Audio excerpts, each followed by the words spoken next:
Snooze Racketeers, my name's WreckitBeckett and welcome to the first ever Wreck-It Worldwide, episode 1. This is going to be basically a podcast of getting to know the person. So we're going to have anybody and everyone come on here. We're going to start with YouTubers and we're going to basically get to know them on a personal level as far as they will let us know them. And today, I'm going to be joined by the one, the only, the man who used to be a gamer with neon hair. Please welcome, ladies and gentlemen, the man behind the monkey, Smacers!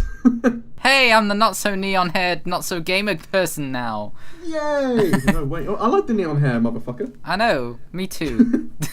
Great, glad you got it. Alright guys, Yes. so if you haven't heard of Smacers Gamer before, he's an awesome streamer, content creator. We'll get into what he does on his channel later on in the episode. Links in the description, we'll go check out his channel. I think after this you definitely will, and definitely should do. I wouldn't. So, suck it. Alright, so YouTube name is Smacers, used to be Smacers Gamer. We'll get into that a little bit later on. Yep. Do you want to announce your real name? I mean, people already know it through streams, really, but that's completely up to you. I mean, I might as well. I guess I'm probably answering two questions with this, but my name is Sam Ackers. I bet you couldn't guess that one. And that's where I get my YouTube name from as well. So you just put your name together, and that's what you came out with. Well, I got called it in school, and yeah. Oh, really? Yeah. So okay. I just thought I'd use it. Oh, nice. Okay, I didn't know that. Got to get to know the person here. I'm getting to know some more. Okay, and your age? You are 99. Okay. I was expecting a number, but okay, that works well. I'm what? How old am I? Yeah. 25. I'll be honest.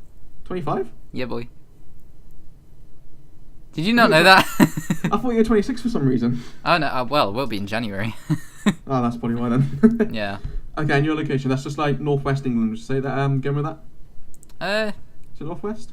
Northwest, near Liverpool. Northwest near Liverpool. Awesome. Alright, so Smacker's 25 from northwest England, near Liverpool, guys. Awesome YouTuber, and I met you through a Facebook group on, well, Facebook.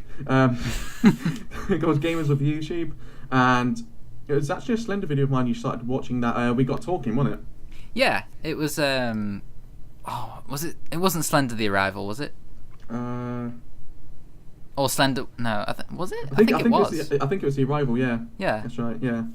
And I saw you post a few of your parts to that over a couple of days, and I thought, you know what, his name's popping up a lot. I'm gonna check him out, and it was just like, low quality, bad audio, as everyone starts off with, and I was just like, this guy's cool.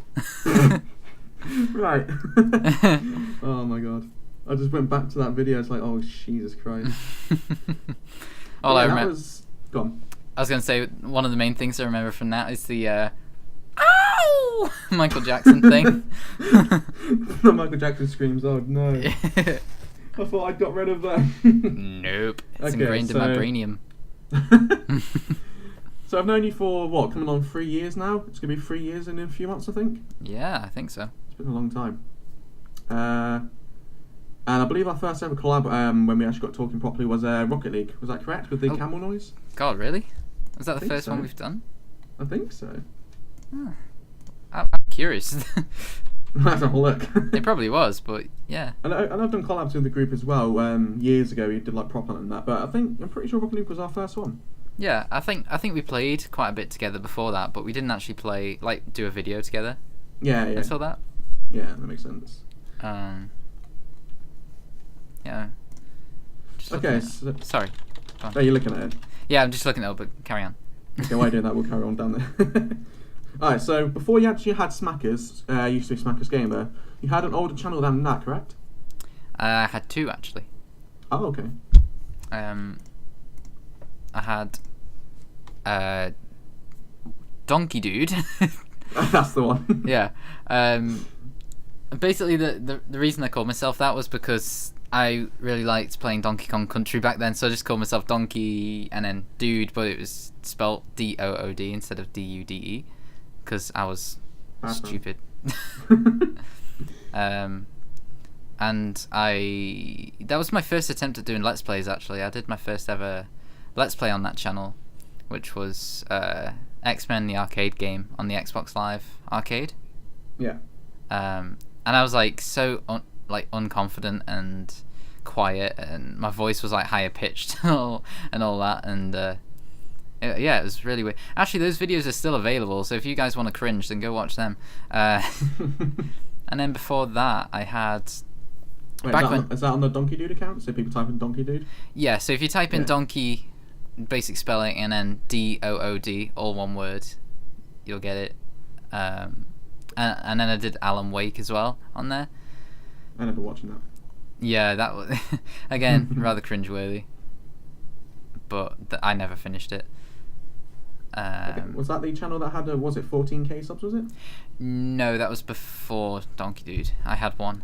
I had one even more stupid name. I just Destroy 888 because I'm so original as a kid.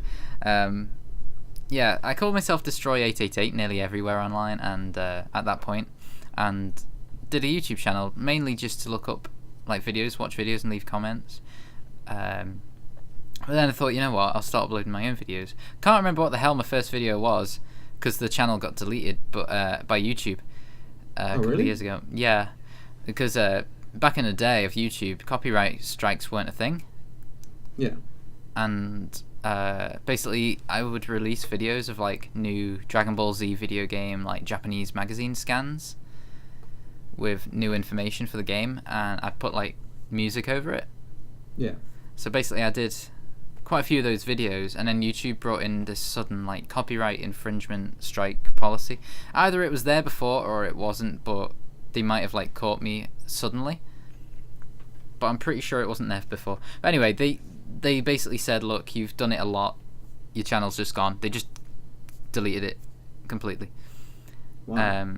So there was over 200 videos on that channel, and there was I think I had either 14,000 or 40,000 subscribers. I can't remember which one it was. I know there was a 4 in there though. And I had 2 videos with over 1 million views. Really? Yeah. Jesus. One of them was just a trailer for Dragon Ball Z Raging Blast on the Wii that I just nabbed from game trailers.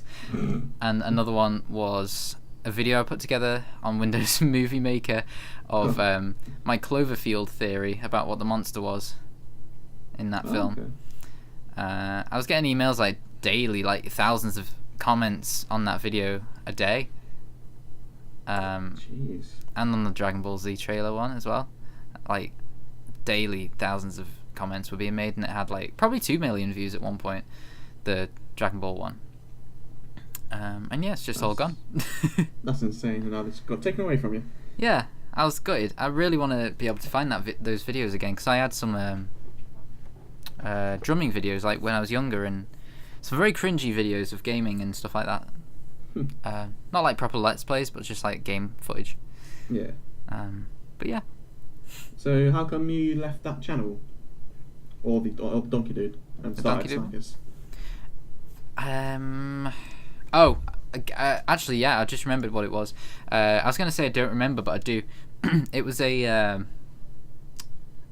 can't remember the exact reason, but YouTube didn't like something I uploaded, and basically blocked me from. They didn't delete the account, but they like stopped me from accessing it for some reason. And so basically, I can't log into it. Well, I've not been able to log into it since whatever year it was, like 2012 or something. 2011.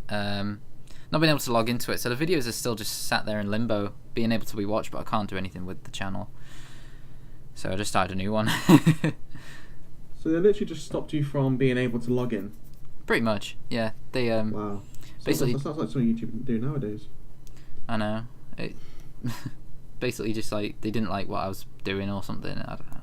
No idea why. I can't remember, but they said, "Oh, you know, your channel's gone," but it was still there. I just can't get into it. Wow. Yeah.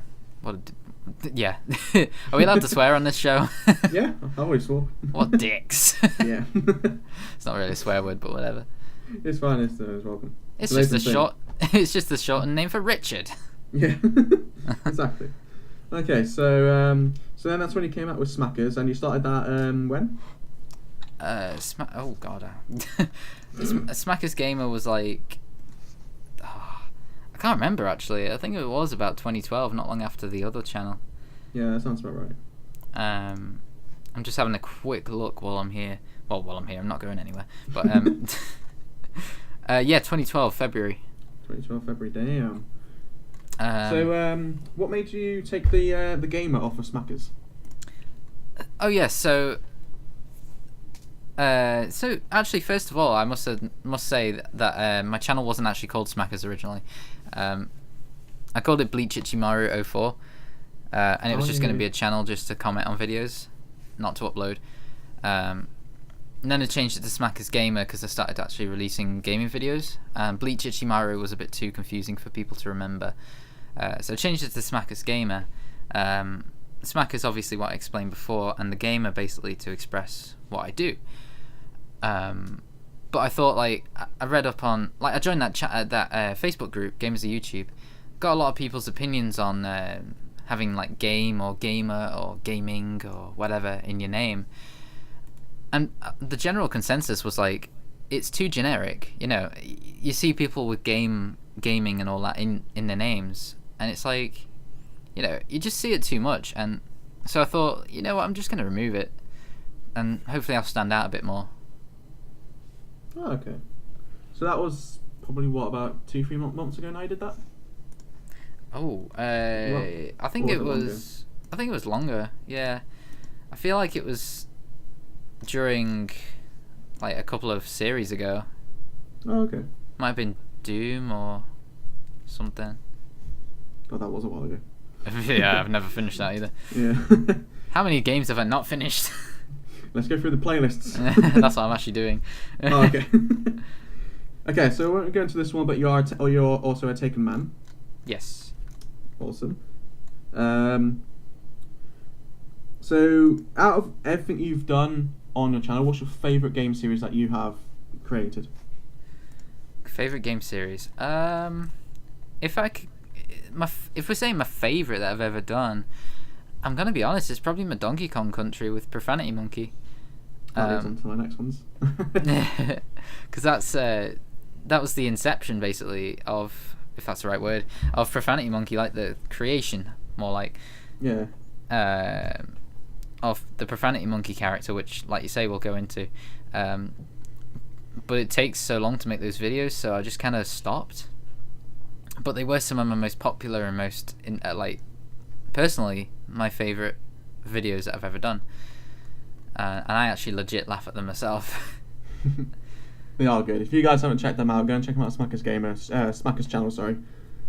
Okay, so that answered my next question. Basically, was the favorite monkey series. So Donkey Kong. Yeah, like with the monkey, there was not really that many series yet. Yeah.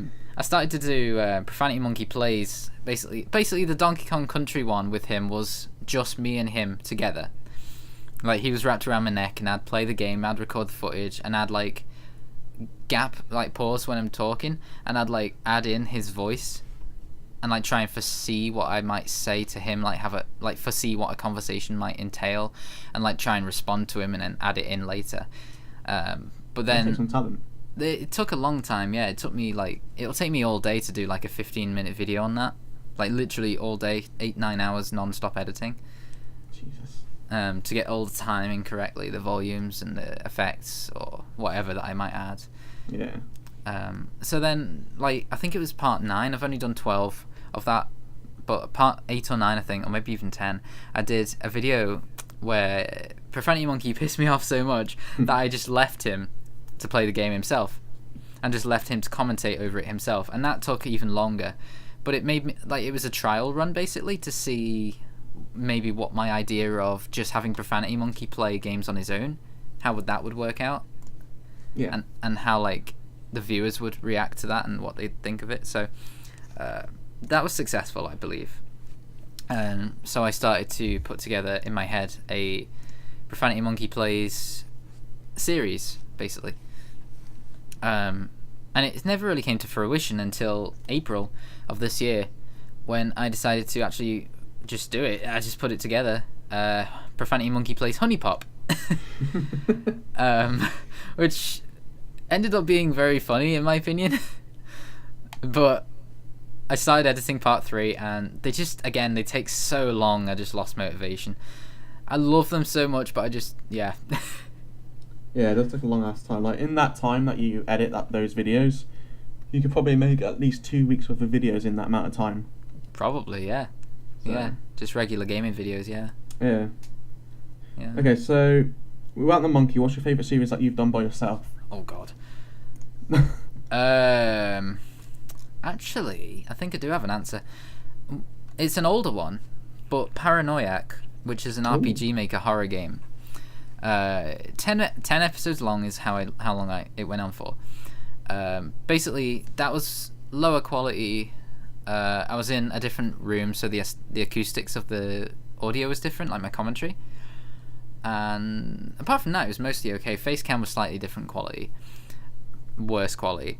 But that series, like, basically introduced like me really getting into some crazy voice acting.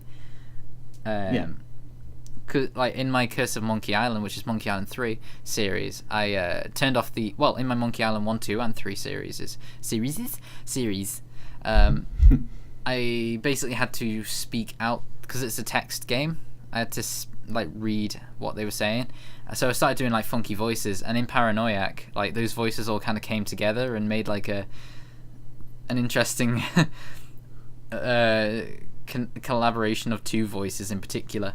Basically a high-pitched falsetto voice for the female character and a really pervy, like really nasally sort of like really hard on the ears and throat, by the way, male voice who was just like a massive perv, and the girl was just like completely oblivious to it, but also enjoyed the perviness, if that makes sense. Yeah. And I got so many laughs out of that series, and it's just I know I've said a lot about this already now, but cutting it short, that's probably the reason I love that series, is the sexual innuendos and Mr. Miura in particular's voice that I gave him. I love that voice. Do you want to do an example for us? I knew you'd ask that. Alright. Rest in peace, throat. Okay. Oh my god, I absolutely love it in the bedroom. Oh my god. Martin, I haven't seen your dong in ages. Put it in my mouth. Oh god. Basically. Okay. And that was basically, wow. That and the Paranoiac video, I believe, was one of the first series that I actually watched on your channel, and that's what got me into your videos so much. Oh really? I think so. It's one of the first ones, definitely. Oh right. I didn't actually know that. So I went back and watched a lot of stuff. Huh. I didn't know that. That's awesome. Yeah. Alright, so talking about the long editing, stuff like that, that moves us into the next thing of Jogo. Oh yes. So where did you come up with Jogo? Okay, so Jogo, which stands for Just One Guy's Opinion, it's a game review show that I do on my channel. I came up with the idea for it basically from years of watching other game reviewers such as Angry Video Game Nerd, which is the main one that I've watched since I was younger, and then more recently in the last couple of years The Completionist, a couple of Angry Joe Show stuff, and I don't know, the odd review here and there, and and Jontron, sorry, yeah. I was waiting for you to say him. Yeah. Nearly slipped me, man. That's actually, sorry, going back, that's actually one of the thingies for Profanity Monkey. The influences was Jacques, his parrot. But anyway, Jogo came from those guys, really, basically. More Angry Video Game Nerd in the sense of like editing style and sort of like mixing live sections with just commentary over the video game footage and doing like sketches.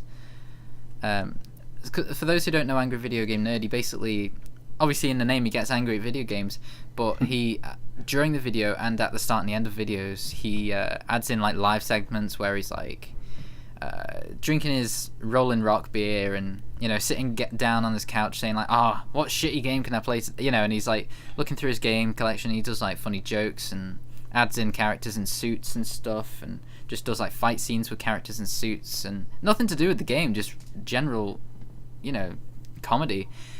And I mainly have been influenced by him, I believe, with that sort of style.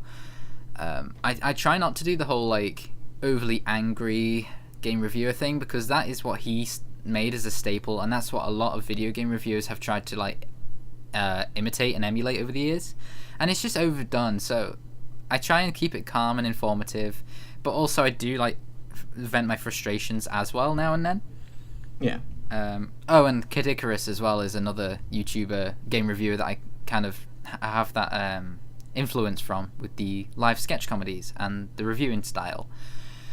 But the Jogo series, again, that's one that takes a lot of editing, because like I say, there's a lot of bits to it, a lot of game footage. I have to record the game footage all the way through, which luckily all the games I've done so far have been relatively short, and then I've got to take notes down as I'm doing it and then write points. So recently, actually, I've got a notebook with, say, video 1 in brackets, maybe level 1, and then what the level's called, and then underneath I'd like bullet point and timestamp where something interesting happens, so that I know for when I'm writing the script what I need to talk about, and just like write general notes.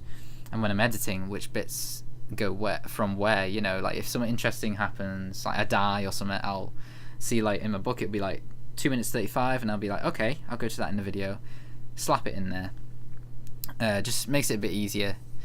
And then writing the script takes quite a while, because I've got to think of like the live section. How am I going to introduce the game? What sketch can I do that maybe relates to the game in some way?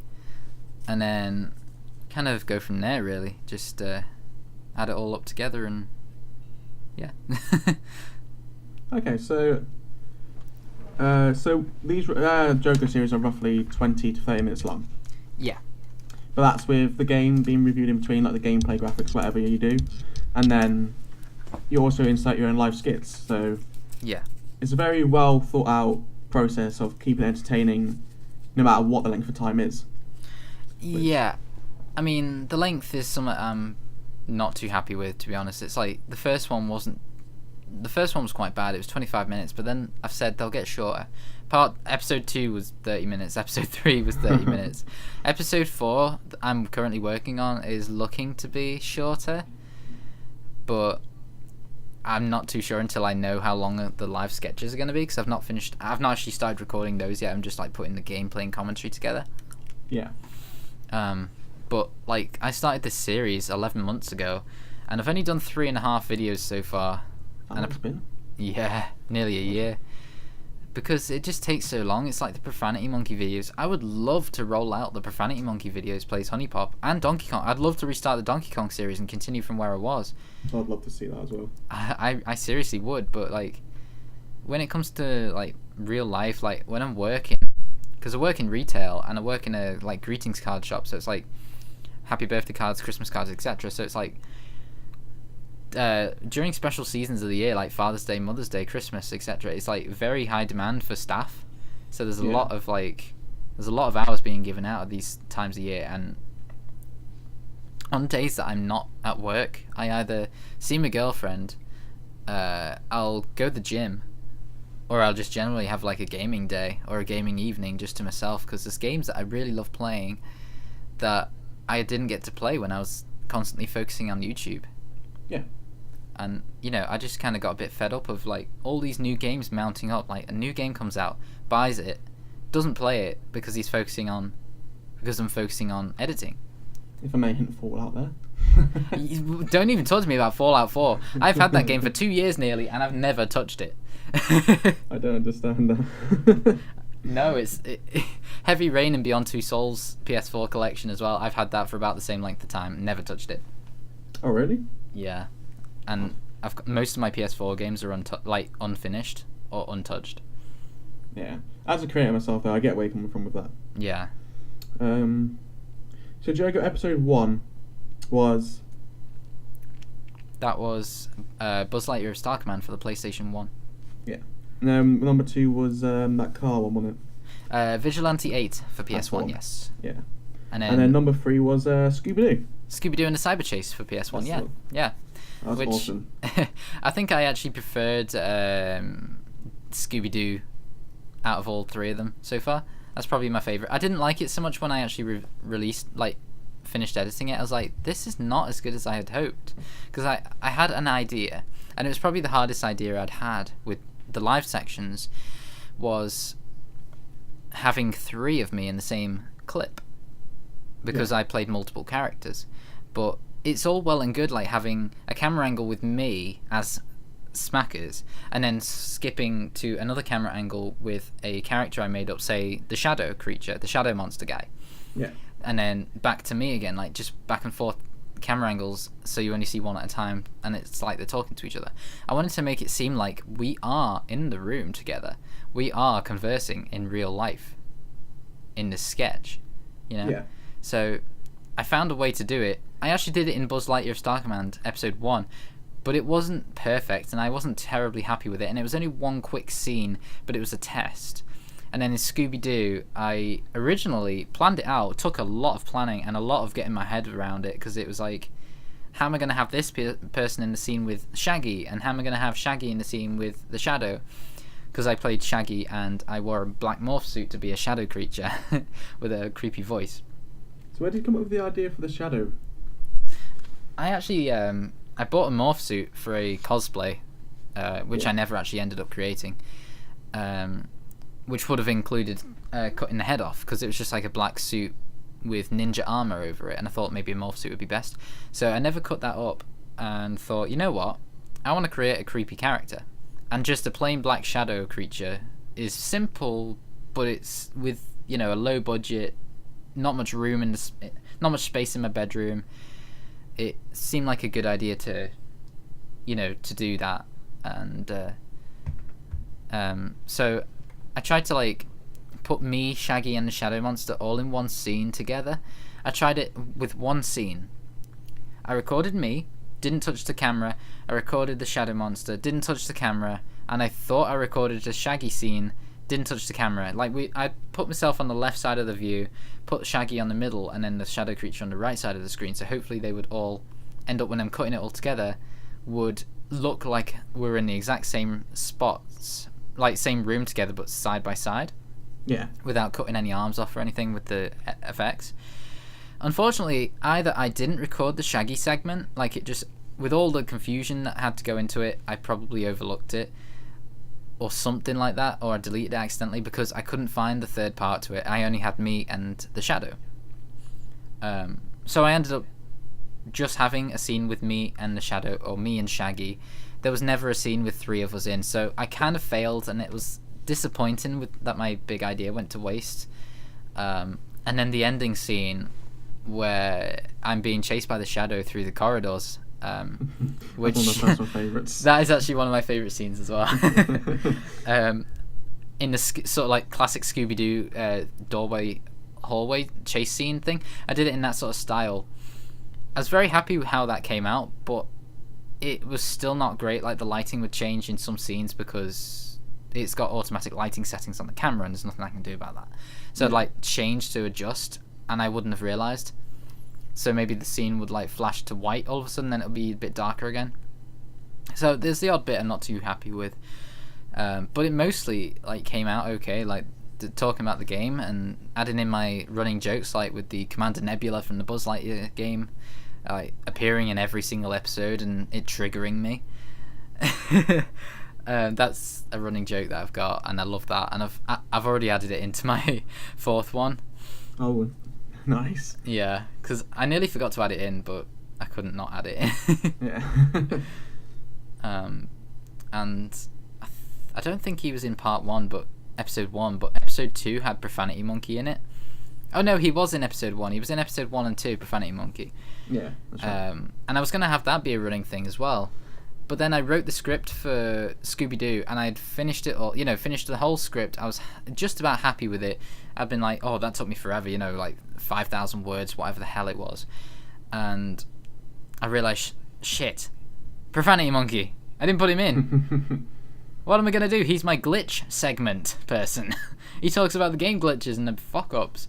So I was like, you know what? I'm not rewriting this. Because it means I would have had to have taken out like bits and bobs that I'd said across the review. Yeah. And make sure that it was him who pointed those things out. Because that's his field. So I was like, okay, I'll skip it on that. I'll just have the next one have Profanity Monkey in. Which is currently the one I'm working on. I'm not going to say the game at the moment. Because I want it to be a bit of a surprise. So I've written all the script for that. I was like, shit, I forgot to add Profanity Monkey into it. So there's going to be 2 that have not got Profanity Monkey in it. So that's another reason I was upset with the Scooby-Doo one. And so far I'm annoyed with this one. But it's my own fault and I need to try and remember for the 5th one. But yeah, I'll let you get a word in now. No, I've enjoyed listening and knowing about this. Yeah. So there's also the character of the news reporter person thing. Oh yeah, Simon, the video game reporter. Yeah, that's the one. So he got killed in the last one, right? Yes, he got killed in episode 2. Basically, sorry, go on. Is that the character dead, or are you going to bring him back, or? That I'm still not too sure, and that's kind of up in the air right now. The reason being is because he was like, as you see on like the news, if you watch the news, you see like a news reporter going to like different cities and different towns and talking to, or different locations in general, talking about specific things that have cropped up, like charity events or, you know, like weather, floods, whatever, like incidents. You see him in different places. So I thought a news reporter goes to different locations. So I thought, to introduce Profanity Monkey into the series, I'm going to have him go to the African jungle and talk to a random local about this video game. And because Profanity Monkey is from the jungle, I thought that was a good way to introduce him by using another character to introduce that character. Yeah. And so the video game reporter went to Africa. But that the way I do that is I don't have a green screen. I don't have any screen. I record myself in bad lighting up against my wall, which is not the same colour as each other, by the way. It's not the same colour, and I've not got good enough lighting to make it all one bright white colour. It is a cream wall, so I could try and do it, but I haven't got the lighting for it. Yeah. So basically, not every single frame, but nearly every, like 5 frames or so, I had to cut around my body, cut around my hands, change it to where, like, which took a long time as it is, and then change it the next 5-10 frames for any movement that I make, so it doesn't cut like my hat off or cut my hand off. And I had to do that for the entire jungle scene, which took in itself probably about a day of non-stop editing, like hours and hours worth. And I thought, you know what, I want to get these out quicker than this. I mean, look at me now, I've hardly got them out at all, but but that took so long to do. And I just lost motivation to do that. It was taking up too much time. It was driving me crazy because sometimes my Sony Vegas just crashes. You know, when there's too much information at once on the project file. So I'd done all this like clipping and masking around my character, around this Simon character. And I think halfway through doing it, I'd saved a little bit ago, but it crashed and I lost about maybe half an hour's to an hour's cutting and masking, which really, really bugged me. So I did it all again and I got that video out, but I thought I can't do this again.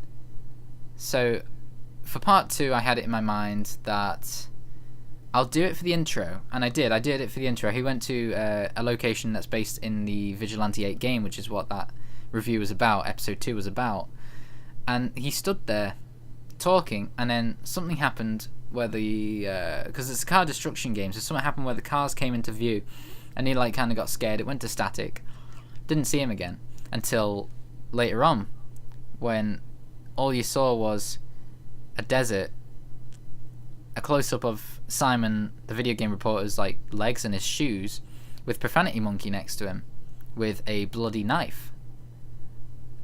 And that was me basically saying, look, I can't do this anymore. I can't. It was only 1.5, like one video and then a bit at the start of the second video, but I don't really have the time and the patience to mask around myself every couple of frames for a good 3, 4, maybe even longer minutes of the video.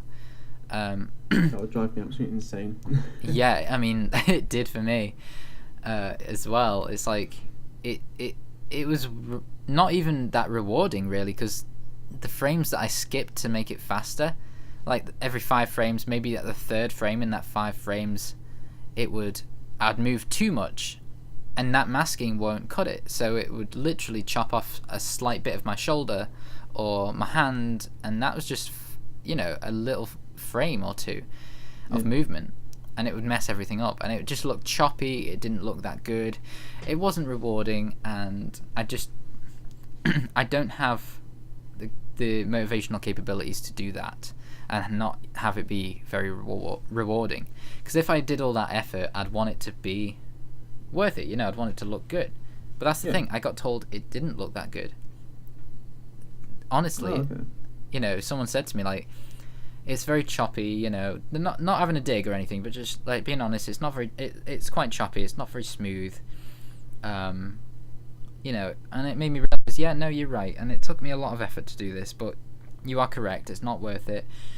I'm gonna have to do something about this character, because I'm trying to set up, like, this hasn't been made obvious yet, but I'm trying to set up like my own little universe in this review series, which I don't know any YouTubers who have done that necessarily, except for like Angry Video Game Nerd, when he's done like a Bugs Bunny game and beat up Bugs Bunny, which he actually did, by the way, like in his friend who was in a Bugs Bunny outfit beat him up, and then like maybe a year later he'd do like another Bugs Bunny game, and then like have the character come back and beat him up again, like sort of like a like a throwback sort of thing. I like to watch his videos. You do, dude. They're really, really good. I honestly recommend like his like early 2010s videos. Yeah. Like in the last, like, say like the last 5-6 years maybe. Like maybe around that time. But like, I'm trying to set up this universe thing where I've got recurring characters, I've got recurring themes, I've got like storylines going on. I've got a bit of a storyline in my head, and not written it out. It's not been written down. It's not been executed in any way. It's just in my head at the moment. I'm trying to think of a good way to execute it right now. And I don't really want to express what that is, but it basically, because we've seen no link between Profanity Monkey and the Shadow Creature so far, it basically has a way of linking those two together. As well as future characters that, one of them I'm actually going to introduce, well, 3 of them actually. I'm introducing 3 new characters into the review that I'm currently working on. It's going to be a bit tricky because, I need to get outfits, and it's a bit of a complex one. But I'm going to link all these characters in at some point and have it be like, I don't really know how to explain it. It's sort of like a Marvel Cinematic Universe sort of thing where eventually they will cross over. Yeah. And this is just a video game review series. I have not expressed this to anyone. I've not said anything about this before. I might have told you at one point privately about something like this. Maybe, I can't remember. But this is the first time. Sorry. I think you might have. Yeah. Yeah. So it's like the first time I've ever said it to anyone else, like to the people who are watching the video or listening to the video. So that's what I aim to do for it, but I just need to get my arse in gear and not leave a 5-month gap between videos. So I get so motivated like to do it, and I start working on it, and I'm like, right, that one's finally done, I'm really happy with that, I'm going to start writing on my next one. I start writing it, it's all written, but then I get to the editing and the recording, I'm just like, this is taking time. Feel like burnt out. Yeah, I feel a bit burnt out, but I want to make it so it's like a continuous release, because there's Buzz Lightyear Starkman episode 1 released 11 months ago, episode 2 released 8 months ago. That 3-month gap was bad enough, but then episode 3 released 3 months ago, so that's a 5-month gap. And I'm aware of that, and I don't like that, because I don't really release videos as it is anymore. I stopped releasing gaming videos because I was so focused on doing the Profanity Monkey videos and these working on these reviews, I didn't have time to like edit gaming videos on top of those things. Yeah. But I've just ended up stopping. I've lost interest. Not lost interest, but lost motivation to do it. I would love to get back into it, and I have started to try to get back into episode 4 of Jogo. But I've just not got like a continuous flow going as of now. I'm trying to do it, but I need to put more work into it. Yeah, that's the thing. Like, you see people make videos like Jogo, and they won't be anywhere to like near the standards that yours are. So you can't understand it from your end where you put so much work and time into it, where they come out really, really well. I mean, which then I can understand why you want to take like a little bit before you do the next. Yeah, I mean, that's kind of the thing as well. It's like I want to make it like this is probably where I'm going wrong because I'm doing this on my own, low budget. You know, Yeah. The highest quality item that I have in my arsenal of recording equipment is probably my microphone and a camcorder. That's it. It's just like a USB microphone, less than 50 quid, I think. Camcorder, which was, I don't know, like a handheld camcorder. It's like, I can't remember how much it was now, like 100 and something. And that's it, really. That's all I need. And of course my computer, but that's like a computer I've had for like 10, 11 years. Yeah. Upgraded a bit over time, so that I suppose that is the most expensive thing. But you know, I've not got a green screen, I've not got fancy lighting, I've not got fancy cameras. I basically have to use like desk lamps for my lighting, or natural light out of my one window in the room. It's quite a big window, but it's only one window in the entire room. You know, so I've got quite limited lighting. And if I do have to resort to a yellow light with my room lights or the desk light, I have to modify the lighting by adding effects on the clips on Sony Vegas. So to get rid of the yellowy tinge, I add like a color, not color balance, so like a white balance sort of thing, and I like bring down the yellow, Yeah. and make it more of a white to make it look more professional. So I'm trying to have that professional sort of like. Where I'm getting at with this is like I'm trying to make it so like it's high standard, like it kind of tries my best to match the standards of like the professionals, because that's what I've seen, and it'll captivate people's interest and stuff like that.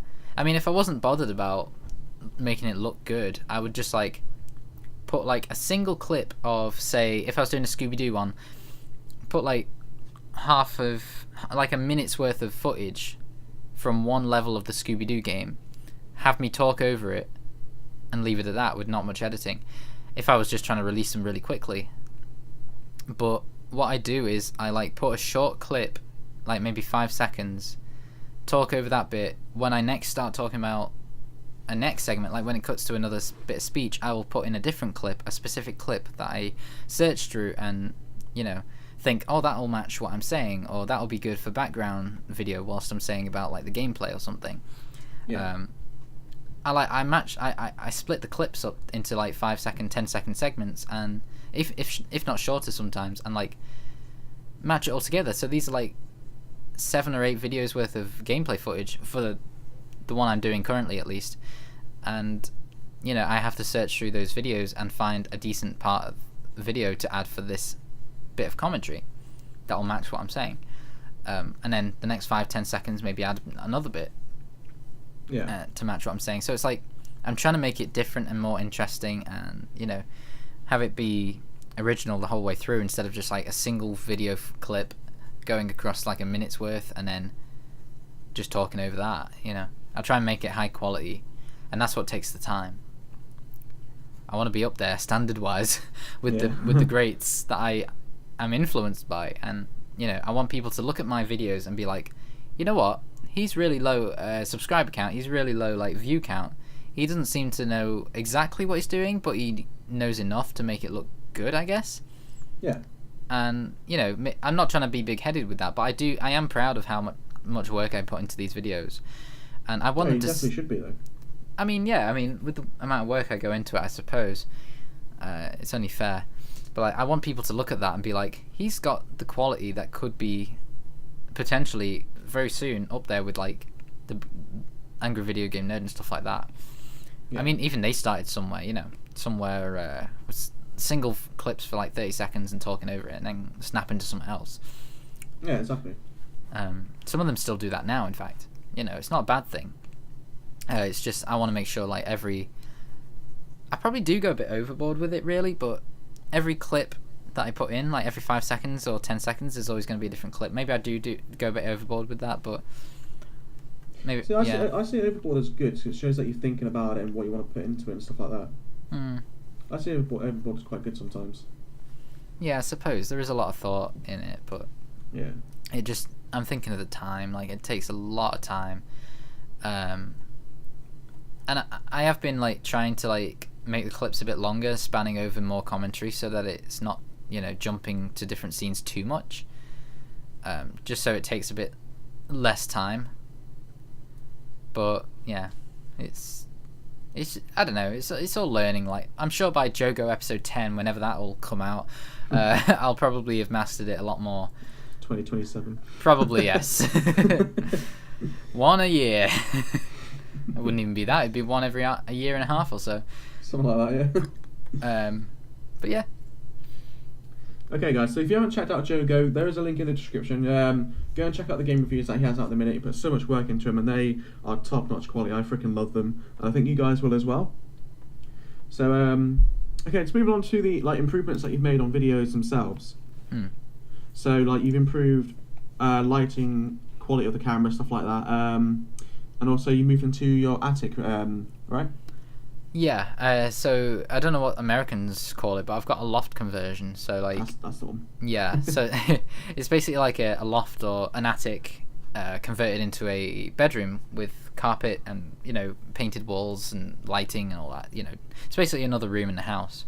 And all my computer and gaming stuff was always downstairs, because as a kid, like, my parents were never they weren't overly protective, but they wanted me to game and they wanted me to have fun, but to protect me when I played online games, because I played quite a few online games like Quake 3 and Warcraft 3 and the classics like that online with real people. So they wanted to just make sure, as parents should do, make sure they're monitoring what the kid's doing. And and as I grew up, they didn't have to monitor, they just kept an eye, and I was there, and it just became like a thing that I was just downstairs and I was comfortable. The kitchen was close. It was never a problem. I always didn't mind it. Now when I got older, I wanted to start watching a bit of porn. That's when it got a bit interesting. No, it's like I wanted more of a my own room where I could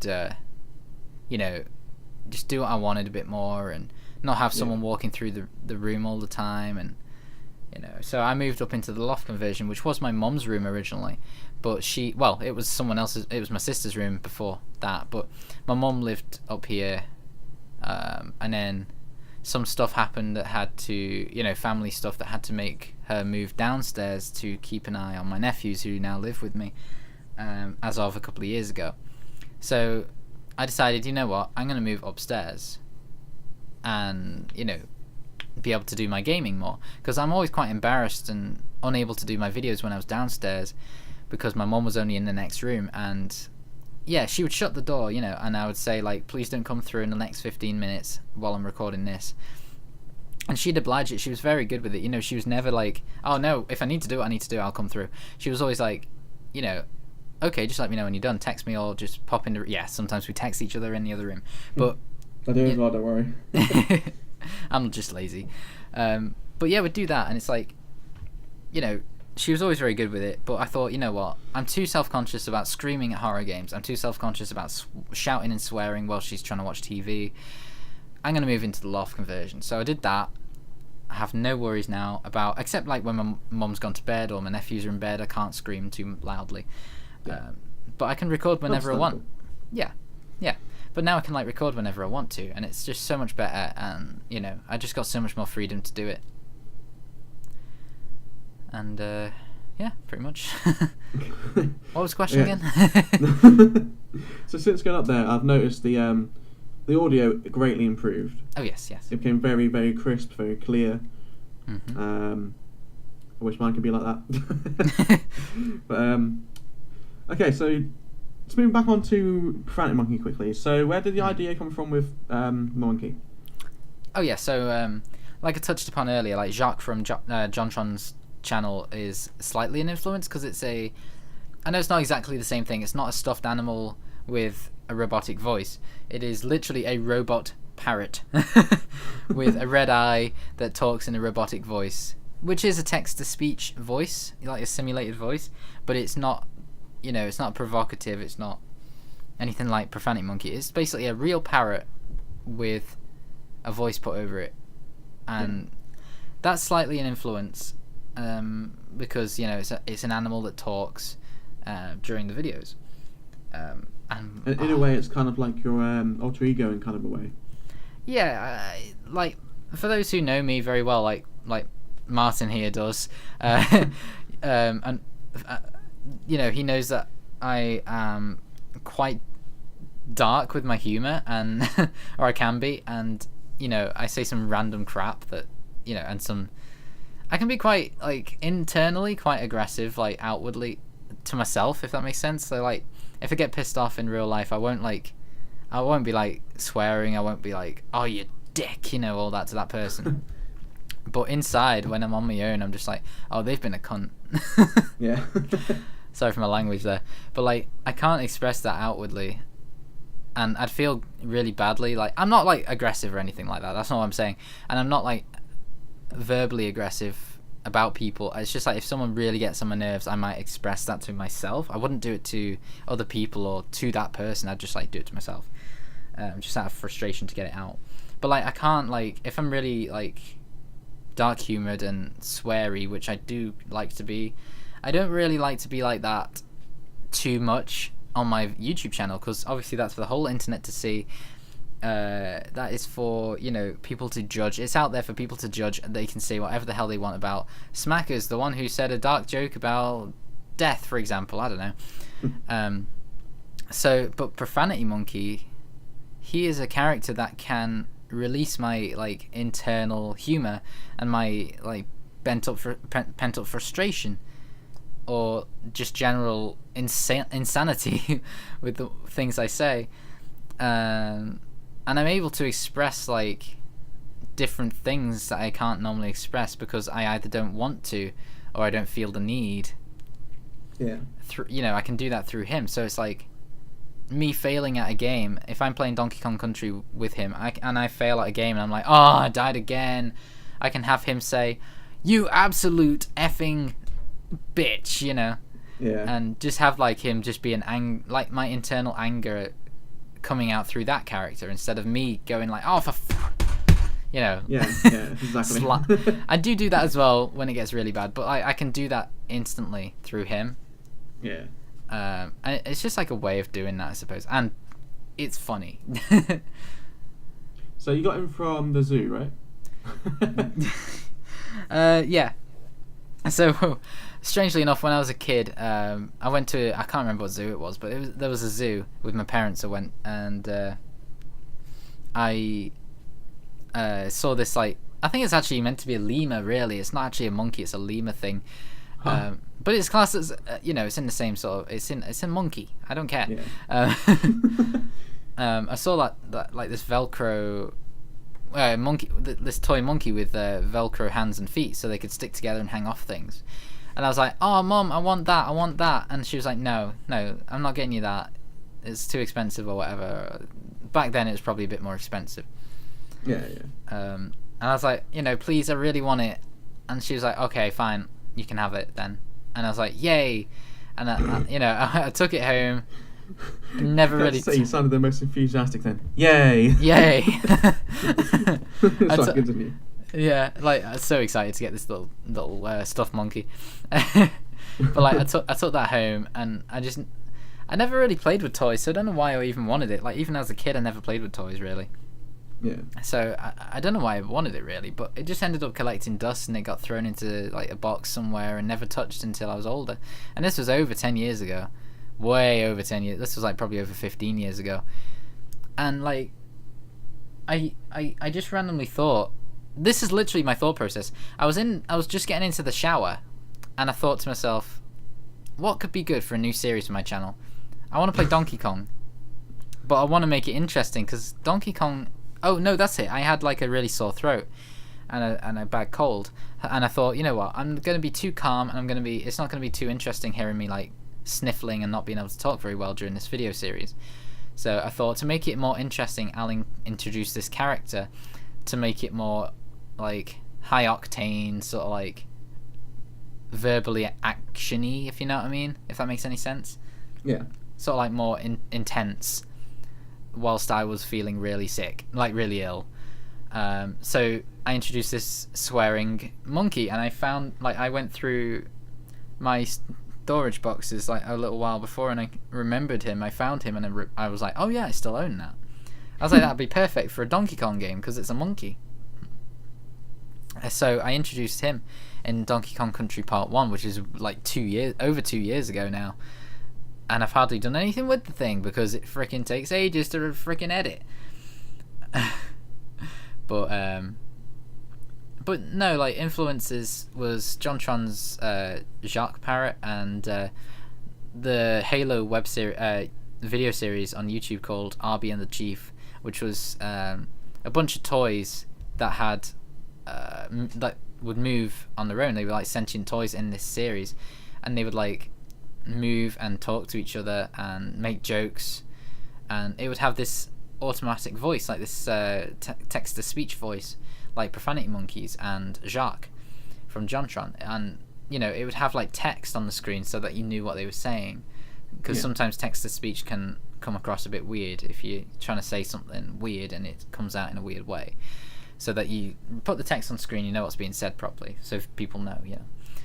And basically, I think the mix of those two were the influence for that character, primarily, because that's how I do it. I put the automated voice over it, and I put the text on screen.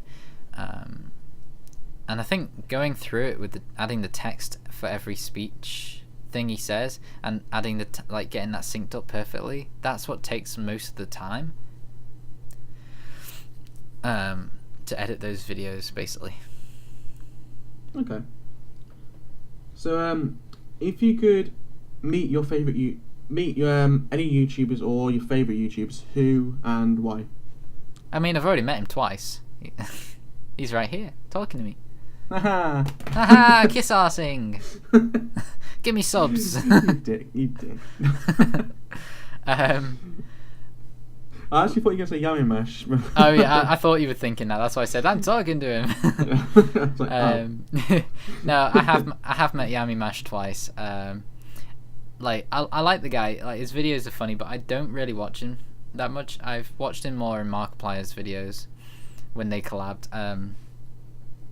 But like my all-time favorite YouTuber has has always jumped from different YouTuber to YouTuber over the years. I used to watch a guy. I used to watch a YouTube. I'm just YouTubing him now to make sure I got his name right. I used to watch a YouTuber called Vash12349, who's been going for a while, and he still is by the looks of things. But he's only on. What's he on? 131,000 subs. So it's not. You know, he's been going for years, and he's not broke 200,000 or even 150,000.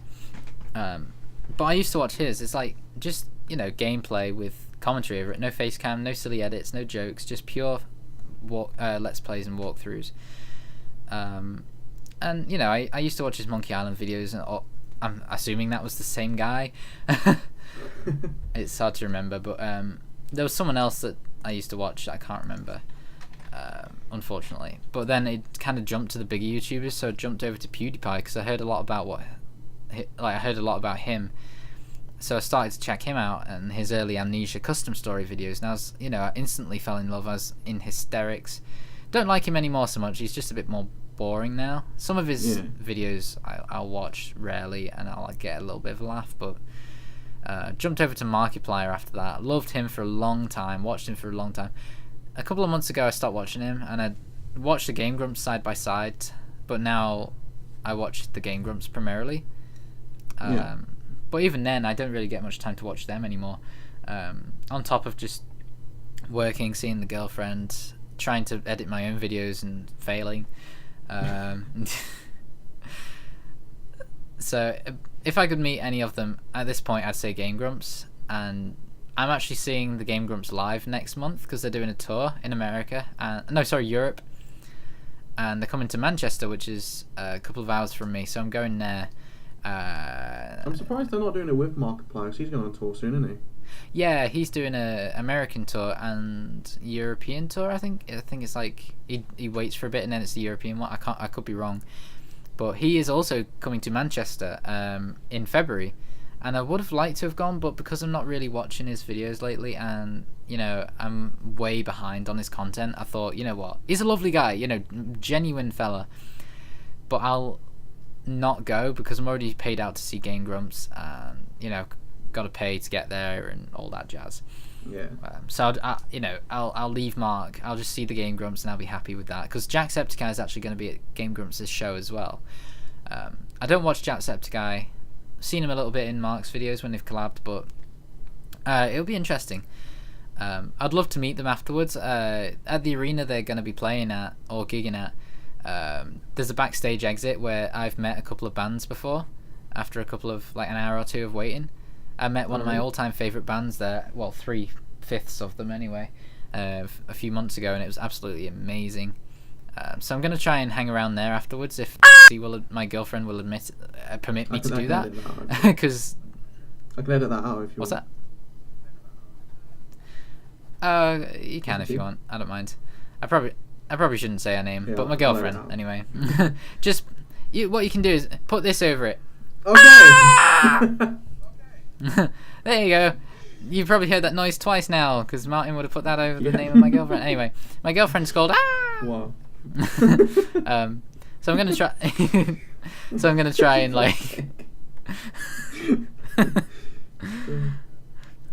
So I'm gonna try and hang around and meet them if I can. That'd be awesome.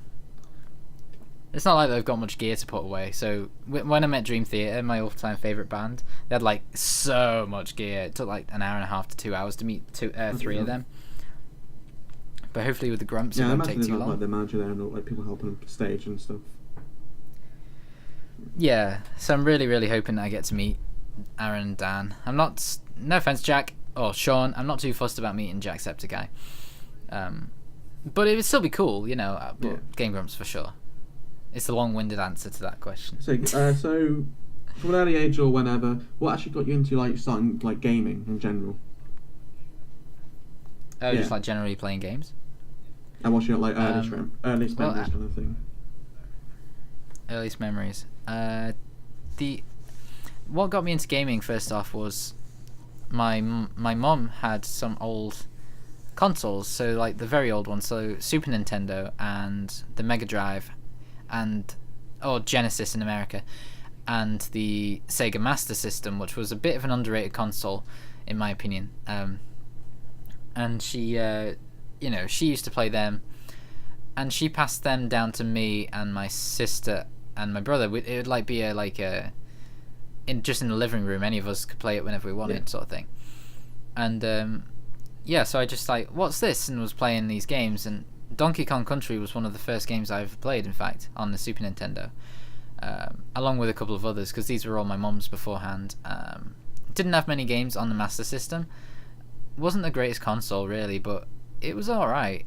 It had a port of Sonic the Hedgehog, which was a bit crap, but but I think I had mostly Mega Drive games. Still got them all, to be honest, everything. The consoles and the cartridges and the boxes and the instruction manuals, all of it. Let's give us some money then. In fact, the game. Oh, it's not leaving my freaking room. I'm keeping these until I'm old. But the game I'm reviewing for Joker at the moment is one of those old Mega Drive games. Not the ones that my mom had, but one that I got at it was an event where there was different stalls and you could buy things. It's like a boot sale, sort of like a car boot sale thing. I don't know what you call that in America. Sort of like a garage sale, but in a field with loads of different people with their stalls up, selling secondhand stuff. And the game I'm currently doing is actually the last Mega Drive game I ever purchased. Well, my parents purchased, and that was I'm not going to say what it is because it's a surprise, but it's terrible. And I saw the box art, and I was like, you know what, I want that, and the game was terrible. regret it immensely. But it lets me have the box and the instruction manual and the cartridge for this review instead of trying to find it at like 50 quid online. So I got into games in those days, and earliest memories were playing Dr. Robotnik's Mean Bean Machine on the Master System. Yeah, the Master System version, though, not the Sega version, the Mega Drive version. Or this was it? No, it wasn't on Super Nintendo, was it? The Mega Drive version, I assume. But I played on Master System with my mum. We'd always play like 2-player on that. We'd always play that, and I'd play like Street Fighter with my dad, and I'd play Street Fighter with my sister, and stuff like that. And then I eventually got into like PC gaming. As a kid, I stupidly played Mortal Kombat, the very first one. Luckily, didn't know any of the fatality combinations, so I didn't have to see any of the proper gory stuff. But no, not quite. It did actually scare me a bit because of Goro and Shang Tsung at the end. When I eventually managed to play enough to get good at that game to get to Shang Tsung, because it was like a creepy dungeon with skeletons hung up and this old guy and 4-armed dude, and it was like really freaky. Nuts. And I just had like a collection of like kids games, so like Spy Fox. I can't remember what it was, but it was like a maths superhero game. It was like 4 superheroes you could click, and they all had like different little games, like math games, and they were just generally really fun and weird. And I'd love to actually have Profanity Monkey review some of those at some point. That's actually in my mind as well, to do some of those old games for Profanity Monkey. Yeah. So those are some of my earliest memories. Okay, so not really recently, but you used to like watching wrestling, mostly WCW. So what's your like favourite years that you remember from that, or your favourite shows? Wrestling shows? WCW, anything you remember? Definitely I was more of a WCW guy. I never really watched WWF. I started watching because I was born in 1992. I started watching WCW, I think, in 1997 or 8. So I was only the tail end of it then. Yeah. I think that's right. It's hard to remember, but I watched it back then, and basically the days where Diamond Dallas Page was a face, a good guy. Because he was a bad guy when he first started. Well, when WCW was in its not early days, but like early 90s days. And excuse me, and sorry, I'm like not talking properly because I've got a Facebook album with like old pictures from these family DVDs that I have. And some of them were taken during the time when I used to watch wrestling, and so I'm just trying to find the dates, the timestamp on it. Yeah, 1998. Here we go. That one's 1998. So in this picture that you obviously can't see, and I can. I mean, I can send it to Martin, put it up on the screen if you want. Woo! There it is. There's little me with a WCW mag. Very poor quality photo because it was taken on from a TV. But yeah. That photo album basically had loads of posters for WCW wrestlers, and in 1998 that's when I was like really into it, because I was like watching it with Goldberg and Diamond Dallas Page when they were feuding for ages, and then when I watched that all the way to 2001 when it got bought out by Vince McMahon, and then I didn't have a way to jump over to WWE because we didn't have Sky Sports. So I begged my mom to pay out for Sky Sports for me, the package for that. And I was watching WWE from then on, and it was like 2005 or 6 that I started watching that. When Goldberg, strangely enough, was in it. The first show of it I watched, Goldberg ran into the ring, and I was like, oh my god, this is so nostalgic, I love this. Wow. And I watched it probably till about 2008, 2009. And like completely didn't miss a show pretty much, and I got so bored around that time. This is my opinion, but you left around 2009. You kind of left around the good times because it did get really bad until I want to say roughly 2012 onwards. Because then CM Punk, I don't know if you've seen what he's done before, but he made If you go back and watch like CM Punk's like best promos or whatever, he actually made WWE interesting again. And then Oh really? Then he not walked out, he quit, and then since then WWE's been okay, but I've been more of a casual fan than a hardcore fan lately, and but yeah, between 2009 to say, I want to say 2013, those years were completely missable. Nothing happened. A bit crap. So. Well, I stopped around that time because I guess I could sense that was the case, because they introduced like a bunch of new ones around that time. I think like Dolph Ziggler and some other blonde dude that I can't remember the name of. And that's, I think, when The Miz started to become his own thing, away from his tag team with John Morrison. Yeah, I remember that. Yeah. I think it was John Morrison. Was that John Morrison? Yeah. It's hard to remember. Yeah, that because I watched it when they came into it, and seeing them as a tag team I liked him as a tag team, but then The Miz went solo, and I kind of didn't like him from then on, and he got a bit annoying. Personally, and then I just like they were introducing all these new people. It seemed like the older wrestlers were like being phased out a bit more, and I just got a bit fed up. And now I've watched it a bit early this year after WrestleMania, and I started to kind of get into it, but not very, because it's all newer guys and girls, and I don't know who most of them are anymore. It's like, obviously there was no Hulk Hogan anymore because of the controversy with him, and Sting is coming and going, but he's mostly not wrestling anymore, and Rhino's still about as far as I know. It's like all the classics, most of them are gone now. It is moving to a new era. And I'm not a big fan of that. Like, don't get me wrong, I can appreciate all the effort and the talent that like Bray Wyatt and all the new guys have, but I mean, I don't know if Bray Wyatt's new, but he is to me. Yeah, fairly. But yeah, it's like I tried it and then watched it for a month or so, and I just got a bit fed up with the 3-hour Raw shows and the 2-hour SmackDown shows, pay-per-views. Didn't even get to watch the indie one. What's that called again? Yeah. That's it, yeah. NXT is probably more watchable than Raw. Yeah. Really? When I watch Raw, I usually watch, out of the 3 hours, probably about anywhere between 20 to 40 minutes of the show, and I'll just get the important bits and go. Sometimes it's quicker than that. Yeah. The rest of it's just boring.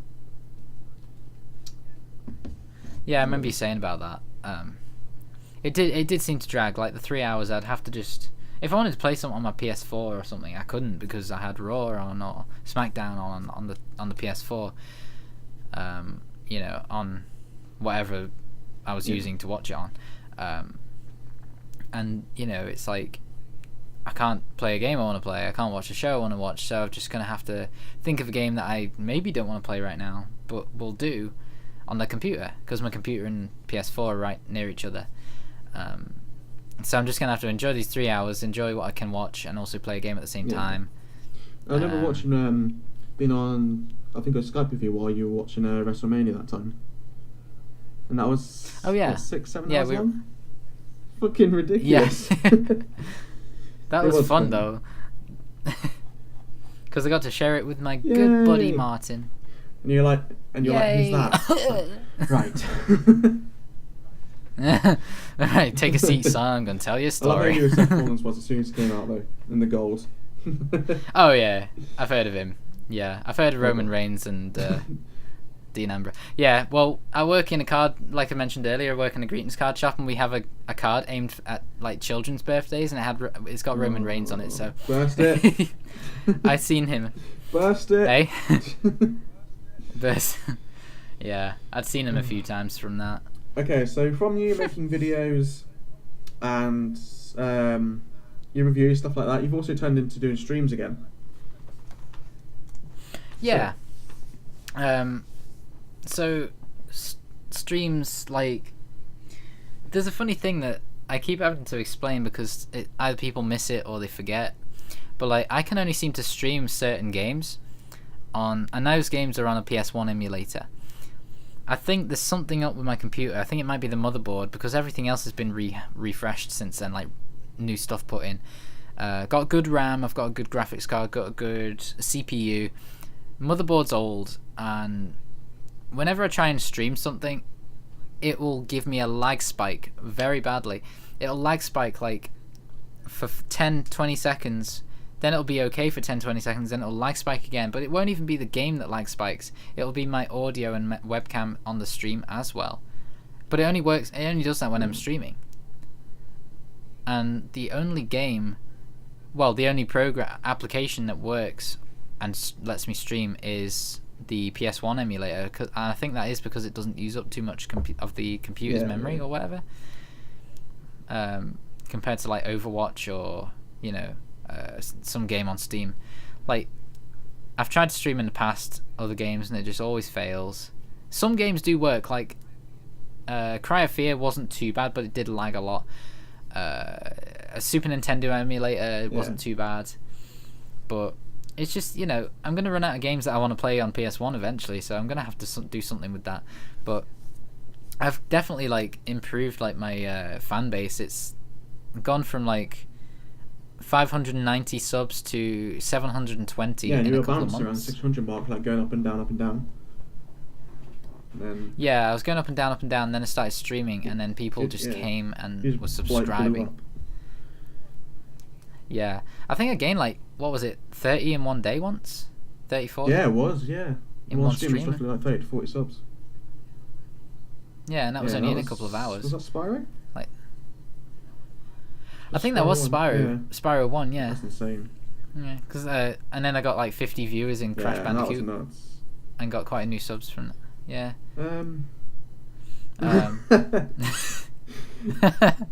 Okay, so what's your favourite thing about streaming? Like, what do you enjoy the most from it?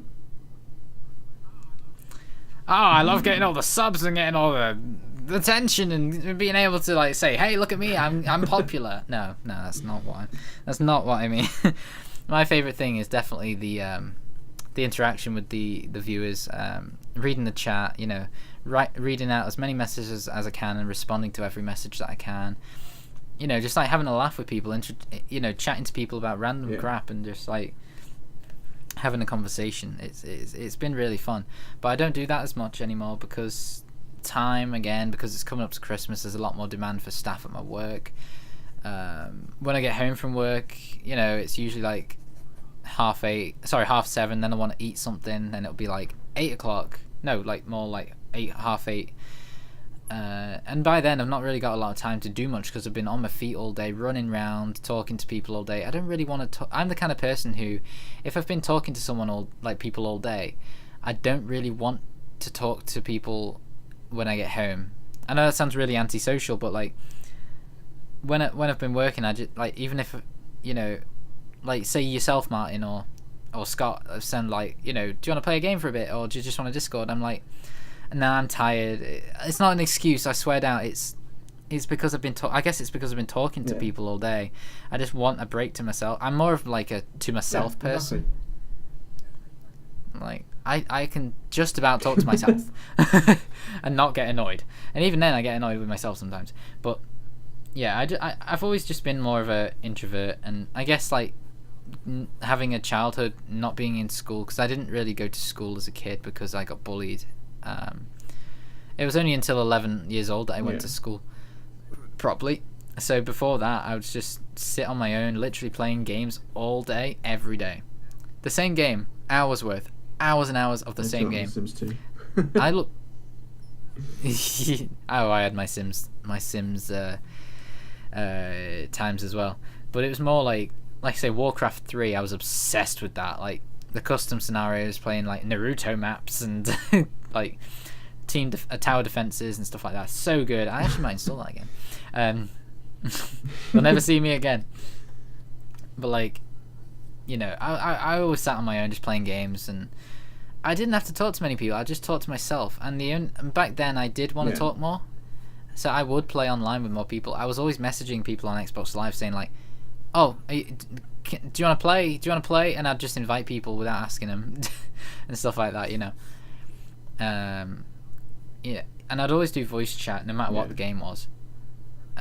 But growing up and being around people more, I've just kind of been like, you know what, I see enough of people in my work, or when I was in college I saw people in college a lot, and I've always been a to myself person. So when I come home, I don't really want to do that. I want to just keep to myself, like watch a video or play a game. Don't have to talk to anyone. Yeah, I value my alone time more than I value time with friends. I know that sounds really bad, but it's just how I am. I mean, I love my friends, but I'm really bad with keeping in touch with people. I've lost not like lost, but like drifted away from people because I've just not had the motivation or the confidence to like text someone, say like, hey, do you want to hang out, or like say to yourself, do you want to play? It's just like I want my time to myself after work or whatever, Yeah, so when it comes to like time, like a day to myself, that's more when I'll be like open to doing stuff. Like today I've had a day to myself, so I've been like to you, like, okay, I'm not as tired, I can, I'm feeling more up to doing this chat today. That's what I said on the Tuesday we were supposed to do it. If we move it forward to Thursday, that's absolutely fine. Yeah, which I do appreciate, but like I say, I'd been at work that day, so I didn't really want to talk to anyone else. Like sometimes I will be in the mood to talk to people. Don't get me wrong, I'm not like being horrible, but like it's like after a day at work, I sometimes I do want to have a chat to people or do want to play games with someone, but usually I just want to come home and play like One Piece Pirate Warriors or something like that, or watch One Piece, or just dress as Sanji from One Piece. I have a cosplay of that. Oh god, it's already been an hour and 20 minutes. Okay, so yeah, we're meant to just go back straight onto that. When Comic-Con rolls around your area, you like to go there. You cosplay, don't you? Yeah, I've done it twice. Sanjay. Cosplayed twice. Is that how you're supposed to say it? Sanji. Close enough, Sanjay. It's like the Mexican version. Sanjay! And what was the other one? That's probably not French, but it was Sasuke from Naruto, because when I was younger I really loved Naruto. And cosplay is something you love doing, and people like take pictures with you and you go around with other cosplayers. Yeah, I mean, I wouldn't say I love to do it. It's my girlfriend's really into it, like cosplaying. She's like way more into it than me. She's cosplayed as Catherine from the game Catherine.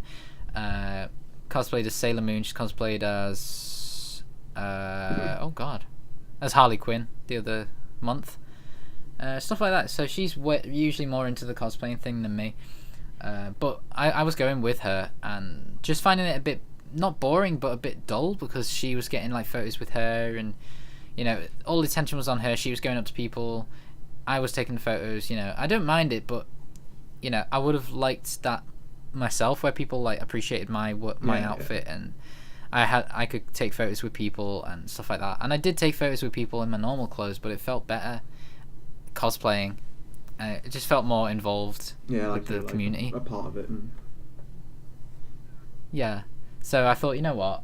A couple of years have passed since I did Sasuke, so I'm going to do Sanji, because I really like One Piece these days, if you didn't guess. And Sanji's my favourite character, so I thought, what? It's a simple one to do, and I've got the slender figure for it, so I'll do it. So quickly on just the One Piece, is that your favourite anime? I wouldn't say it's my favourite. It's definitely my favourite currently, but that's because I'm still watching it, I think. If I caught up and I couldn't watch it every day, not every day, but like every other day or so, like I would probably start drifting from it a bit, because I didn't get to watch it. I'd have to watch it weekly, sort of thing. But definitely my favorite all-time anime is Dragon Ball Z, because that's what I grew up with.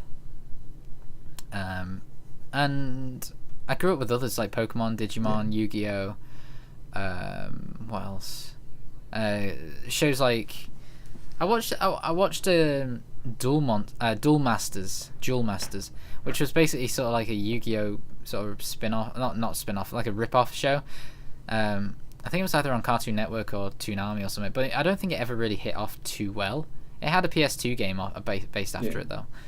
I know, because I still have it.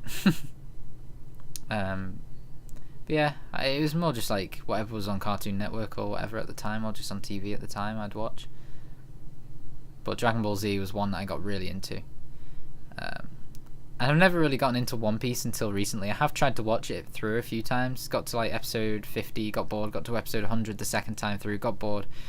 Watching it again now, I'm up to 520 something. So and I'm still like 300 episodes away from catching up. So it's like there's a lot of effort to play. About 20 minutes, less than 20 minutes if you cut out the intro and outro. Okay, so you're also into comics as well. Is that what type of comics is that? Like Marvel and that? I like my. I was saying you got some Walking Dead ones as well, right? Yeah. I've got a couple of Walking Dead volumes. Yeah, I went through a phase a while ago of collecting comics, more the volumes really, so that I had like the full story in one instead of having to buy the issues, because sometimes the issues can go for quite a lot. So I started to buy like single stories, like Birth of Venom would show, like from the Spider-Man universe, would show like from Secret Wars when Peter Parker found the Venom symbiote and accidentally took it back to Earth with him, and then it would like jump to a later issue where the Venom symbiote came back, and then it jumped to like a later issue where it would attach to Spidey's suit. Then there'd be a couple of issues in a row, and then he'd get rid of the Venom symbiote, and then it would like jump to like 50 issues later where it finds Eddie Brock, and it's like, you know, it's all in one volume, but it's the whole story of how Venom came to be. So that's kind of why I prefer the volumes, because it'll tell like a specific story, instead of like issue 1, for example, being about a certain villain, issue 2 being about a certain villain, and just doing different stories every issue or every 2 issues, or whatever. But I've not really read most of what I have, because I started buying them thinking, you know what, I like Venom, I like Carnage, I like the symbiotes in general. I'm gonna buy these comics, and I've not really read most of them.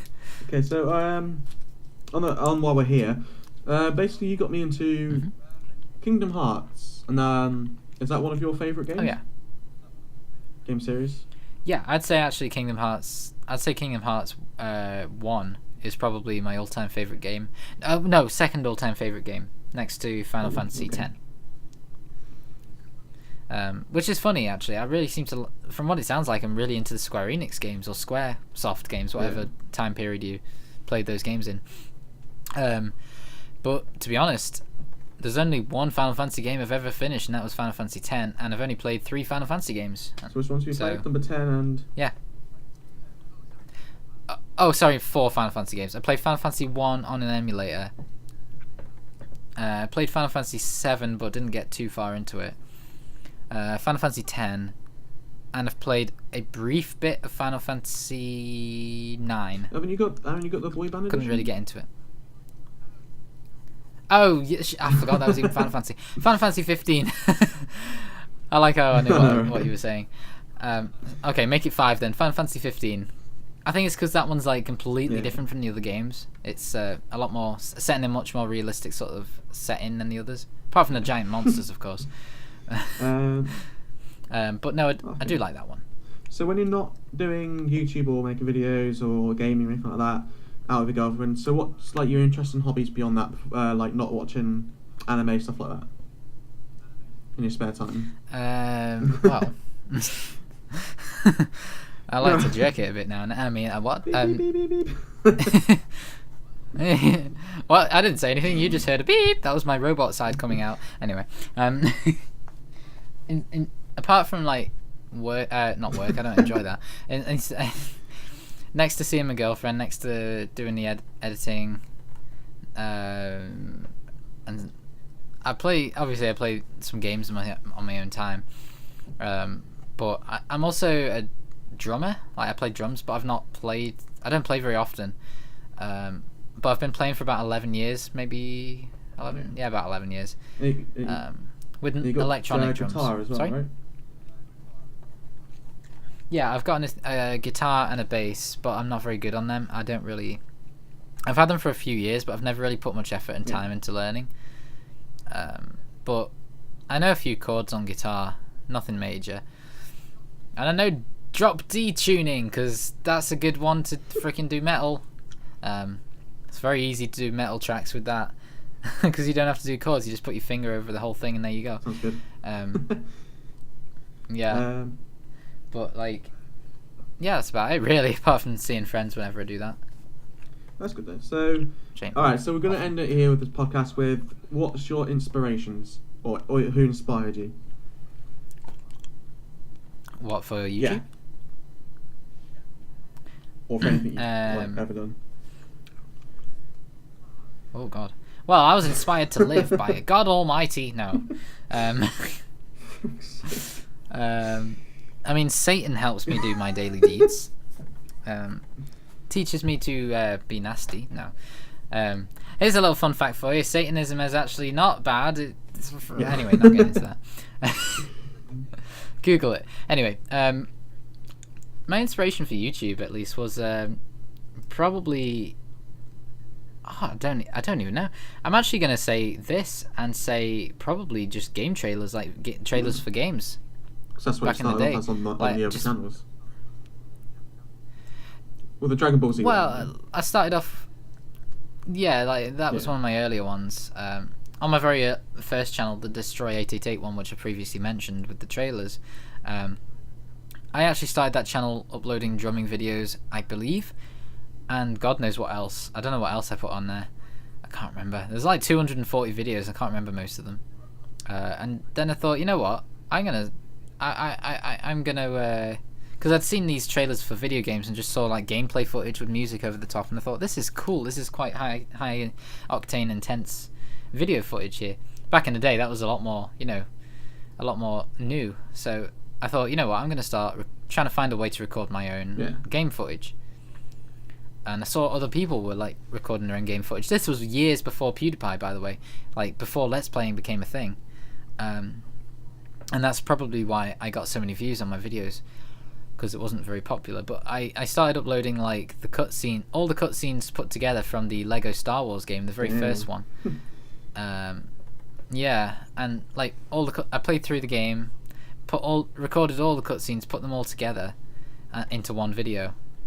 And just uploaded them for each, like, say, like, A New Hope's cutscenes, Empire Strikes Back's cutscenes, Return of the Jedi's cutscenes in separate videos. And, it was a start, and it got me a lot of views. Surprisingly, a lot of views. And then I started to actually do my own thing, where I'd record Dragon Ball Z game footage, because I was obsessed with Dragon Ball Z as a kid. And, like, started recording, like, challenge videos, like, in the Lego Star Wars game, where you find all 10 bounty hunters in as quick a time as you can. Started record. Yeah. So I did that on like the quickest way to do those. And like speed running basically. And that got a lot of views. So many, and I wish I could get those videos back and show people, but I can't. Because YouTube deleted the whole thing and it's been years. Thanks. I know, right? If anyone knows a way, by the way, to get old videos back, apart from that old archive thing that you can search your name, go for it, because that didn't work for me. So if anyone knows a way, please tell me. We're talking like 2006 here, by the way. That is going back. Yeah. So, and I did like... It was back in the day when the whole like director thing, you had to apply to be a director to upload longer than 10-minute videos. So I applied for that, and then I uploaded a 2-hour video by accident. But it proved it worked. And then started recording like just gameplay videos in general, like Resident Evil Outbreak levels, how to beat those levels, and then I stopped doing it because I got copyright striked and all deleted. So you've got quite a good history on YouTube, haven't you? Unfortunately, it's unheard because of being deleted. But yeah, I wish I could have all that back just for the sake of nostalgia. Oh, I actually had a drumming video where I got a new acoustic drum kit and I introduced it, and my dad recorded me. I was a lot younger, so I was a bit more like immature and stupid. So I was just like, this is a snare, and making it sound like kind of just introducing the drum kit. And that alone got a lot of views as well. But I got recognized in my hometown by a random dude from that video. Damn. Yeah, like a couple of years ago, like years after that channel got deleted, he was like, aren't you that Destroy guy who did the drumming videos? I was like, what? Because this was years later. I was like, what?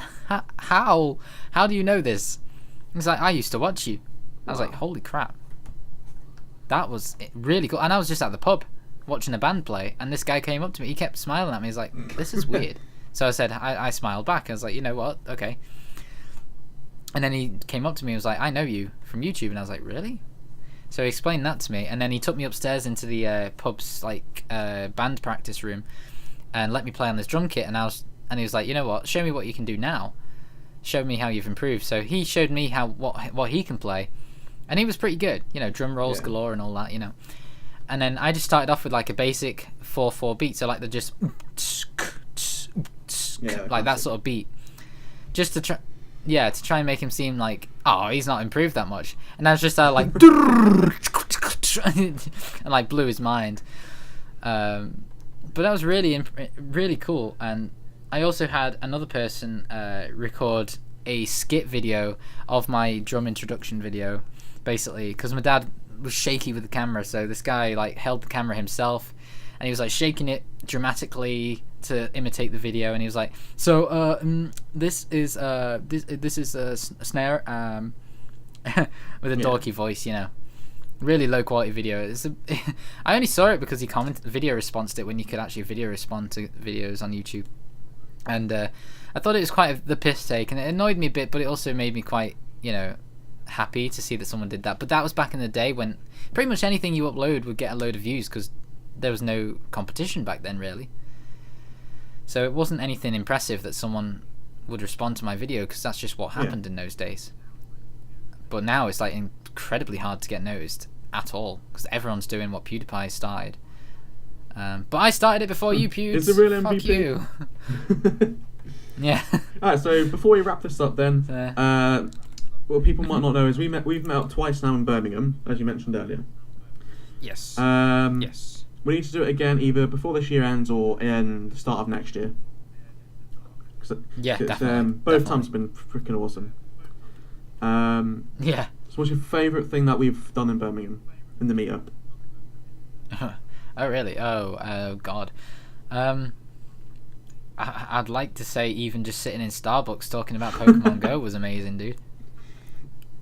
Because it was just awesome to meet you, but like, I was pissed at that anyway because you had it and I didn't. Well, I wasn't meant to have it. Before. Well, it's before it officially came out in the UK, but still. But I think one of the funniest things was a thing I won't mention, which I think you know about anyway. This is going to sound really dodgy when I say it, but the alleyway thing with those girls. Yeah. Yeah. You know. You know. Yeah, you know. But yeah, no, it's not as dodgy as it sounds, everyone. Just these two girls walked past and Martin made like a weird joke about them, and it was hilarious, but I can't say what it is. But it wasn't like anything weird. Other than that, it was probably sitting down on the grassy patch with Profanity Monkey recording that sketch where he that beat was you hilarious. up. I love that. And then going to meet Yummy Mash. Then you handed him to Yummy Mash. Yeah, I asked Yummy Mash. I asked Yummy Mash. I told him about Profanity Monkey's the idea behind him, and I was like, "Could you hold him for me and just like let me record you with him for a few seconds and just like look at him funny and talk to him and whatever." Oh my God. So I recorded him holding Profanity Monkey, and he was just like, I had Profanity Monkey say like, "Is this Yummy Mash fucker?" And like Yummy Mash just looked at him funnily, like in a weird way, and I just made Profanity Monkey say, "Please don't hand me back to Smacers." And then Yummy Mash just like looked at him, looked at me, handed him back dramatically, and made Profanity Monkey go, "Fuck!" It was just perfect, and I loved it. And Yummy Mash has actually seen that video, and he really liked it. And I recorded it after that because it was a Yu-Gi-Oh tournament he was holding. After that, I got really into Yu-Gi-Oh again. So I recorded a sketch video of me and Profanity Monkey doing a Yu-Gi-Oh duel together. And Yummy Mash, because that was... Oh no, I did that before I met Yummy Mash the second time with Martin. So I released that, and then at the end of the vlog where I met Yummy Mash with Martin and Profanity Monkey, I put like an annotation saying, "Go watch my Yu-Gi-Oh video." And obviously Yummy Mash watched the vlog, saw the Yu-Gi-Oh video at the end, and thought, "Oh, I like Yu-Gi-Oh! And this Profanity Monkey thing seems cool, so I'll click that." He watched it. Wow. He messaged me on Facebook, because I've got him on Facebook, and he was like, "I watched the Yu-Gi-Oh skit video, dude. It was absolutely amazing." And this is a big YouTuber who's played with Markiplier and who God knows who else, and it's just really cool. And you can actually see that Yummy Mash just commented on that vlog where I met him as well. He commented on it just with like a heart. Oh, I remember that. Yeah. You know. Good. Yeah, like he took his time to do that and watch it all, and you know. He's the most awesome thing. I know I said I don't watch his videos that much. I'm being honest. I don't watch his videos, but it was just the fact of like he's a big YouTuber, and I know that sounds like I'm just jumping on him because he's a big YouTuber just for the sake of that, but it's not. It's the fact that I can respect what he's done. I can respect him as a person. I can appreciate that he used to be passionate about it. I don't think he does so much these days on YouTube, but he's passionate. He seems like a genuinely nice guy, and I've seen some of his like, oh, you know what? I'm gonna go to the gym. I'm gonna eat healthy. I'm gonna get fit. This was a while ago. Facebook, how he's like what he's lost and what he's gained. Yeah, so he put pictures on where you can see like it's got a little bit of like a, not chubby, but like a bit of a, like a what do you call it? Like a bit. Yeah, but then the picture next to it, he's like proper toned up, and it's like wow. Oh wow, that's awesome! That quite fast. Yeah. He must like from what he showed in the vlog like a couple of years ago, where he was buying healthy foods and meat and stuff like that, and saying he was working out. He was really into it. Like he was, from what I could see, he was like really like motivated to do it. And obviously it paid off. But yeah, like there was a lot of controversy with Yummy Mash at the time because of the thing about the girl he was messaging. But he apologized, and I still respected the guy, and I didn't care about what was said. Obviously he messed up, he accepted that, but like that's long forgotten by most people, I'd say. And it was just awesome to meet him, and I don't care if he's a big YouTuber. It was just cool to meet the guy and actually have a conversation. Yeah, it was awesome to actually meet the guy, to be able to actually like sit around with him in that place, enjoying what we both like. Yeah, it was a really good experience. Yeah, for both of us, definitely. And the first time I met him, I actually went all the way to Birmingham on my own just to meet him. Like, that's the reason I went, and it was boring because it was a tournament for Yu-Gi-Oh! And I didn't enter. I didn't have cards. I just went for Yummy Mash pretty much and to watch the tournament. But I just felt like I was bugging him because he's got so many people coming up to him, surely. And, but he made me this is what I like about the guy. Like, he made me feel wanted there. Like, I was just sat on my own watching everyone play. And a couple of times during the event, whilst during him running the event as well, he would come over and sit next to me and actually talk to me and make me feel involved. And it's like, how you doing? How you finding it and stuff like, And I didn't want to talk about YouTube with him because he's maybe a big YouTuber, but he's just a guy, and he gets probably YouTube conversation all the time. So I wanted to respect him as a person, and just say like, yeah, good. How's the Yu-Gi-Oh thing going? How's your toning up going and all that. It was good. It was really good, nice of him to like involve me. Great. I was just taking it all in. It's like I had like memories coming back, just like flooding into my head of when we met up and stuff like that. It was awesome. Oh, went to like a little Japanese shop as well in Birmingham. Oh yeah, the Tokyo Toys place. That was awesome. Yeah. They when Comic-Con's on, the MCM Comic-Con at Manchester and Liverpool, the ones I go to, they actually have a stall there. Tokyo Toys do. Yeah. And they sell the same sort of stuff they sell in that store, so it's really cool. Don't have to go all the way to Birmingham for it. That's awesome. Yeah. So yeah, when we meet up, we're gonna do another vlog for definite. Oh yeah. When definitely. we do meet up, might be the end of this year, roughly. It could be into next year, at some point. So yeah, guys, this has been the Wreck-It WorldWide podcast. This is exactly what I wanted it to be. I loved it. If you guys don't know who Smacers is, the links are just It's me. You used to be a gamer with blue hair. It's just a smacker now. Oh my god. That just reminded me of the Jogo series where you rating, you give it like 4 smacks out of 10. I was thinking that as well. Yeah, I don't rate games the normal 10 out of 10, 5 out of 10, whatever. I rate them like the opposite way round. So if I give them a 6 out of 10, that means they get 6 slaps. Therefore, or 6 smacks, I should say. So it's like, if I give them 6 slaps, it's basically taking 6 off of 10. So it'd be 4 out of 10 overall rating for the game. Like you know what I mean? So that's how I do my rating system, because it's just another way of being different. If I can help it, try and be different. That's all I try and do with that series. But yeah, go check it out. Episode 4 will be coming out probably in a year, so go subscribe. It'll be out next week. That's a lie. Anyway. In 10 years' time, when I'm old and great. Wait. Yeah, alright guys, this has been Wreck-It Worldwide. I really hope you enjoyed this first ever podcast. Thank you, Smacers, for being on here, dude, and being the first ever guest. No, thank you for having me, bro. It's been awesome. So yeah, guys, if you look in the description, there'll be links to Smacker's channel and the Profanity Monkey video, stuff like that. I'll put it all in the description. Thank you so much for joining me, dude, and I can't wait to do the next episode of Wreck-It Worldwide. I think this is the one that's gone really well. So yes, thank you so much. Yeah. I was just gonna say it's gone quite well actually. Alright guys, so thank you for listening. If you made it the whole way through this video, let us know in the comments, and if you actually want to know about either me or Smacers, hit us both up, and we will see you guys in the next episode of Wreck-It Worldwide. Thanks for joining, and I'll see you soon. Thanks everyone, see ya.